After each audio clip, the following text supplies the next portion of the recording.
اللہ تعالیٰ اپنی مہربانی فرمائے، اللہ اپنی بارگاہ مقبول فرمائے، اللہ اپنے بڑوں کے سائے کی برکت ہوتی ہے۔ ہاں اللہ تعالیٰ اپنی رضا و خوشوئی سے نوازے، جانا ہم سب نہیں ہے آگے، لیکن بات وہی ہے۔ اللہ رحمۃ اللہ علیہ کتنا پیارا جملہ ہے، فرمائے لگے ہم دنیا میں رہنے کے لیے نہیں اور رب کو راضی کرنے کے لیے آئے ہیں۔ ہم دنیا میں رہنے کے لیے دنیا میں رہنے کے لیے نہیں اور رب کو راضی کرنے کے لیے آئے، اللہ تعالیٰ کو خوش کرنے کے لیے۔ اور اللہ تعالیٰ کو خوش کرنا کوئی مشکل نہیں، بڑا آسان ہے۔ نماز پڑھ لی اللہ تعالیٰ خوش ہو گئے، روزہ رکھ لیا اللہ تعالیٰ خوش ہو گئے، زبان سے سچ بول لے اللہ تعالیٰ خوش ہو گئے، دین کی بات محبت سن لی اللہ تعالیٰ خوش ہو گئے۔ یہ قدم قدم پر اللہ نے اپنے خوشی کے بہانے چھپا رکھے۔ ہاں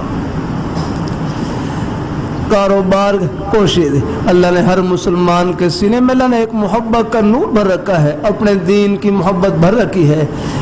کسی سے بھول ہو گئی ہو، کاروبار غیر شرعی بھی ہو یا ملازمت غیر شرعی ہو، تو بس ایک ہی ہے کہ حضرات یہ بھی کہتے ہیں فوراً نہ چھوڑے، کہیں فوراً چھوڑنے، ہر ایک کا ایمان توکل ایک جیسا نہیں ہوتا ہے، فوراً چھوڑنے کی وجہ سے کہیں فقر میں مبتلا ہو جائے تو حدیث شریف میں آتا ہے کاد الفقر ان یکون کفرا، یہ فقر یہ کفر تو ہی پہنچا دیتا ہے کبھی کبھی۔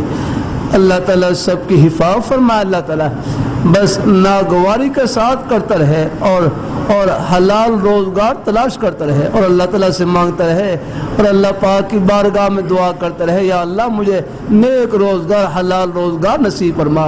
بس جیسے ہی اللہ پاک کی ذات نیک بندوبست فرما دے فون اس کو چھوڑ دے۔ ہاں